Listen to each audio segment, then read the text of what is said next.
హైదరాబాద్ కూకట్పల్లిలో బాలిక హత్య కేసులో విచారణ కొనసాగుతోంది. 2 రోజులు గడుస్తున్న బాలిక హత్య కేసులో మిస్టరీ వీడడం లేదు.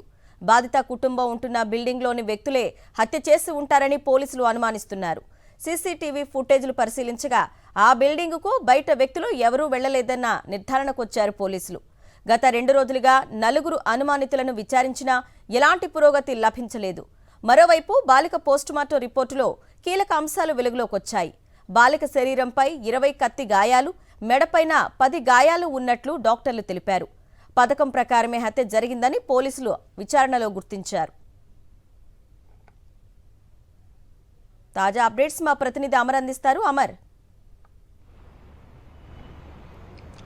అరుణ, కుక్కడపల్లి బాలిక హత్య కేసుకు సంబంధించి పోలీసులు దర్యాప్తు ముమ్మరం చేశారు. ఇప్పటికే 4 నిందితులను విచారించారు. మంగళవారం రోజున 3 విచారించగా అదే రోజు ఘటన జరిగిన రోజే మరొకరిని విచారించారు. అయితే ఈ 4 విచారించిన తర్వాత కూడా పోలీసులు ఈ కేసులో పురోగతి సాధించలేదని చెప్పుకోవచ్చు. ఎందుకంటే ఇప్పటికే ఉన్నటువంటి డాటా, చుట్టుపక్కల ఉన్న అనుమానాలు కూడా తావెత్తిస్తున్నాయి. కాబట్టి ఆ భవనంలో ఉన్న వాళ్ళే ఈ హత్యకు దారి తీశారనేది ప్రస్తుతం పోలీసులు అయితే అనుమానిస్తున్న నేపథ్యంలో భవనంలో ఉన్న వాళ్ళని ఇప్పటికే పోలీసులు ఒకవైపు విచారించారు. అయినా కూడా క్లారిటీ రాకపోవడంతో వారిని విడిచిపెట్టారు. ప్రస్తుతం ఉన్నటువంటి సిడిఆర్ టెక్నికల్ డాటా ఆధారంగా పోలీసులు దర్యాప్తు ముమ్మరం చేశారు. ఇటు సీసీ ఫుటేజ్ తో పాటు సిడిఆర్ డాటా, ముఖ్యంగా ఆ లొకేషన్ లో మాట్లాడినటువంటి ఫోన్ కాల్స్ ఆధారంగా ప్రస్తుతం పోలీసులు అయితే దర్యాప్తు చేస్తున్న పరిస్థితి నెలకొంది. నిన్న డీసీపీ సురేష్ కూడా ఘటనా స్థలానికి చేరుకోవడం, అక్కడ ఉన్న వాళ్ళందరూ కూడా పరిశీలించడం జరిగింది. ఈ కేసులో ప్రస్తుతం మరి పోలీసులు ఎలాంటి 2 రోజులు గడుస్తుంది. ఆ 2 రోజులు గడిచినా కూడా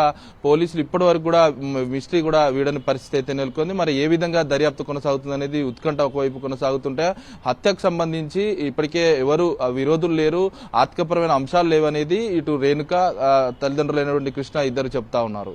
ఓకే అమర్, థ్యాంక్ యూ.